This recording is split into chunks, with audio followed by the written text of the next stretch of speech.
Hey everyone, अभी recently पिछले कुछ दिनों से ना मेरे को इस टाइप की वीडियो देखने का एडिक्शन हो गया था।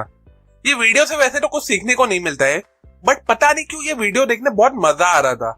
एक वीडियो देखा, फिर स्क्रॉल करके दूसरा, फिर ऐसे ही ना जाने मैंने मेरा कितना टाइम वेस्ट कर दिया था एक नॉन प्रोडक्टिव एक्टिविटी करके। बट सवाल यहाँ ये आता है कि जब मुझे पता है कि ये वीडियो मेरे काम का नहीं है, तो भी मैं ये वीडियो क्यों देख रहा था? मेरे ब्रेन के एड्रेनल रश की वजह से, जो मेरे अंदर डोपामिन रिलीज करता है, जिसकी वजह से मुझे ये वीडियो देख के अच्छा फील होता था और इसी वजह से मुझे बार बार वो वीडियो देखने का मन करता था। सिमिलरली आपके साथ भी ऐसा कई बार होता होगा कि जब आप रील्स देखने में टाइम स्पेंड कर देते हो या मोबाइल गेम खेलने में या कोई वेब सीरीज देखने में पूरी रात गुजार देते हो। क्यों? इसी डोपामिन की वजह से।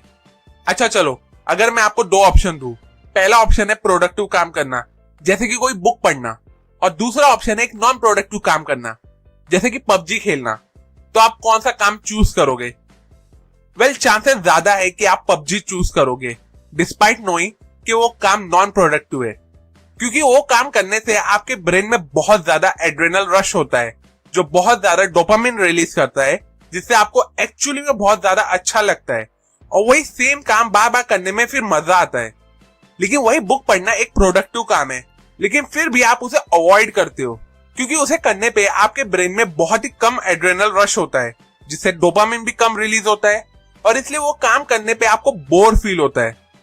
तो अब सवाल यहाँ ये आता है कि डोपामिन होता क्या है, वो काम कैसे करता है, अच्छा होता है या बुरा होता है, और अगर बुरा होता है तो उसे अच्छे में कन्वर्ट कैसे करें, एंड मोस्ट इंपॉर्टेंट, कैसे आप इस डोपामिन का यूज करके अपनी लाइफ में गुड प्रोडक्टिव हैबिट को डेवलप कर सकते हो।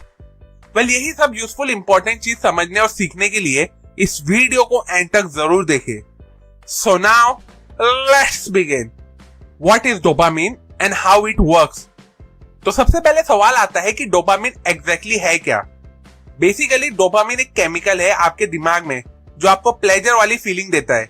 ये हम सभी के ब्रेन में होता है और सीक्रेटली अब तक हमारी लाइफ को कंट्रोल करता रहा है।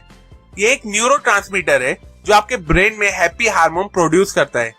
जब भी आप कुछ मीठा खाते हो या कोई जंक फूड खाते हो या वीडियो गेम्स खेलते हो जिसके टफ लेवल को क्लियर करके आपको प्लेजर मिलता है, तब आपका ब्रेन डोपामिन रिलीज करता है। डोपामिन हमारे ब्रेन से हमारे डिसीजन और एक्शंस को अफेक्ट करता है। ये ब्रेन में डिजायर क्रिएट करने का काम करता है और इसी की वजह से हमारे अंदर मोटिवेशन आता है, हमारा फोकस इंक्रीज होने लगता है, जिसकी वजह से हमें एक नॉन प्रोडक्टिव काम भी बहुत ही ज्यादा इंटरेस्टिंग लगने लगता है। इन शॉर्ट, डोपामिन बहुत ही ज्यादा पावरफुल होता है और इसलिए ये सारे एडिक्शन के पीछे का मेन रीजन भी होता है। डॉक्टर डेनियल जेड लिबरमैन ने बहुत रिसर्च की है डोपामिन पे, और वो डोपामिन को कहते हैं द मॉलिक्यूल ऑफ मोर, जो उनकी फेमस बुक का नाम भी है, क्योंकि ये वो केमिकल है जो हमें मोटिवेशन देता है कुछ भी करने के लिए। अगर हमारा ब्रेन डोपामिन रिलीज नहीं करता है तो इसकी वजह से फिर आप बहुत ही ज्यादा डिप्रेस और सैड फील करने लगोगे। So now the question is, dopamine is good और बैड फॉर अस? तो अब आप सोच रहे होंगे कि डोपामिन से क्या प्रॉब्लम है? ये तो फिर अच्छी चीज होनी चाहिए, क्योंकि इसी की वजह से हमें मोटिवेशन मिलता है कि हम कोई बड़ा काम करें, कोई बड़ा बिजनेस बिल्ड कर सकते या कोई भी काम में सक्सेसफुल हो सकते। लेकिन आपको एक बात समझना होगा डोपामिन को लेके, और वो ये है कि जहां नो डोपामिन हमारे सर्वाइवल के लिए डिफिकल्ट हो सकता है, तो वहीं हाई डोपामिन रिलीज भी हमारे लिए हार्मफुल है।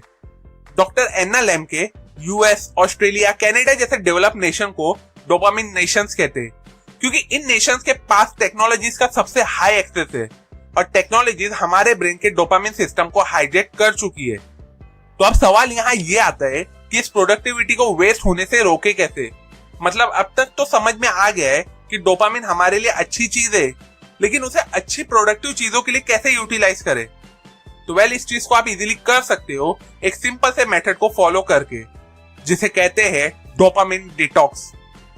डोपामिन डिटॉक्स, जिसे डोपामिन फास्टिंग भी कहते हैं, इसका सिंपली ये मतलब है कि आप 21 डेज का एक चैलेंज लेंगे जिसमें आप कोई भी नॉन प्रोडक्टिव एक्टिविटी नहीं करेंगे, जिससे आपका ब्रेन एक्चुअली में हाई डोपामिन रिलीज करे, जैसे कि social media, music, video game, web series, eating sweet food या junk food, TV shows, even porn etcetera.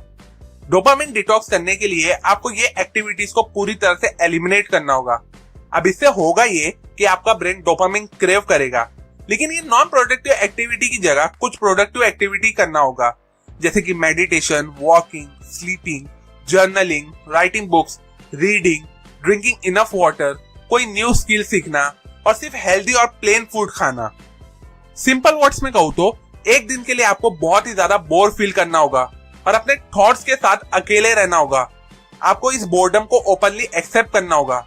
इससे होगा ये कि आपका फ्रेम ऑफ रेफरेंस चेंज हो जाएगा और आपको पढ़ाई करने का या कोई प्रोडक्टिव काम करना पसंद आने लगेगा। अब इससे होगा ये कि आप खुद को एक दिन इतना ज्यादा बोर कर देंगे तो अगले दिन वही नॉर्मल काम भी आपको इंटरेस्टिंग लगने लगेगा। आपको इस चैलेंज को 21 डेज कंसिस्टेंटली इसलिए फॉलो करना होगा क्योंकि किसी भी हैबिट को बिल्ड करने के लिए हमें उसे 21 डेज तक कंटिन्यूअसली फॉलो करना होता है।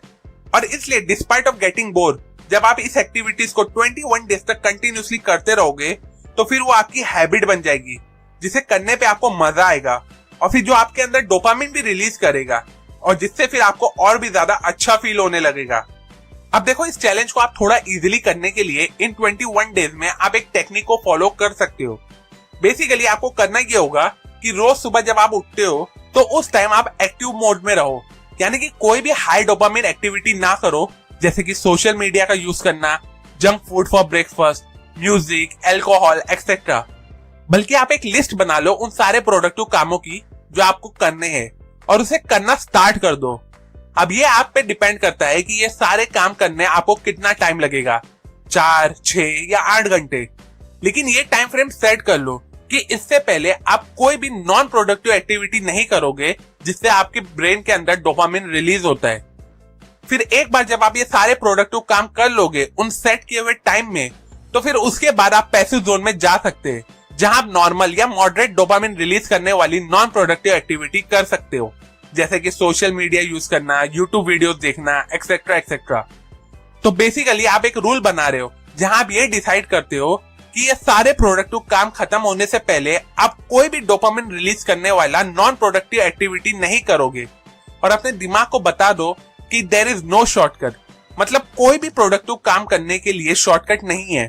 तो फिर आपका दिमाग आपका सारा फोकस और एनर्जी आपके उस प्रोडक्टिव काम में लगा देगा और आपको वो काम इंटरेस्टिंग लगने लगेगा। देखो, आई नो हो सकता है कि ये 21 डेज वाला डोपामिन डिटॉक्स वाला चैलेंज आपको टफ लग रहा होगा सुन के, और सच कहूं तो थोड़ा टफ है। लेकिन जब आप इस 21 डेज चैलेंज को सीरियसली फॉलो करोगे तो ट्रस्ट मी, इन 21 डेज के बाद आपकी लाइफ प्रोडक्टिवली पूरी तरह से चेंज हो जाएगी। वैसे क्या आप ये 21 डेज वाला चैलेंज लेना चाहोगे? मुझे कमेंट सेक्शन में जरूर बताओ। सो टू कंक्लूड दिस वीडियो, ये था डोपामिन का कॉन्सेप्ट और कैसे आप उसे प्रोडक्टिवली यूज कर सकते हो अपनी लाइफ को बेटर बनाने के लिए, और जो मैंने आपको डोपामिन डिटॉक्स इस बुक से बताई है। अगर आपको ये वीडियो यूजफुल लगी हो तो इस वीडियो को अपने व्हाट्सएप ग्रुप में दूसरों के साथ जरूर शेयर करें, सो डेट वो सभी भी इन डोपामिन डिटॉक्स के इस इंपॉर्टेंट कॉन्सेप्ट को समझ के अपनी लाइफ को बेटर बना सके। अभी के लिए अगर आपको इस वीडियो से कुछ नया सीखने को मिला हो, जो आई एम श्योर मिला ही होगा, तो इस वीडियो को जरूर लाइक करें। कमेंट सेक्शन में मुझे ये भी जरूर बताओ कि वो कौन सी एक्टिविटी है जिसे करने पे आपको बहुत ही ज्यादा अच्छा फील होता है और जिसकी वजह से आपकी बॉडी में सबसे ज्यादा डोपामिन रिलीज होता है। सेल्फ एजुकेशन और बुक रीडिंग की हैबिट को ज्यादा से ज्यादा लोगों तक पहुंचाना मेरा मिशन है, तो मुझे मेरे इस मिशन में सपोर्ट करने के लिए मेरे यूट्यूब चैनल को जरूर सब्सक्राइब करें और हाँ, उस बेल आइकॉन पे क्लिक करना ना भूलें। And finally, thanks for watching.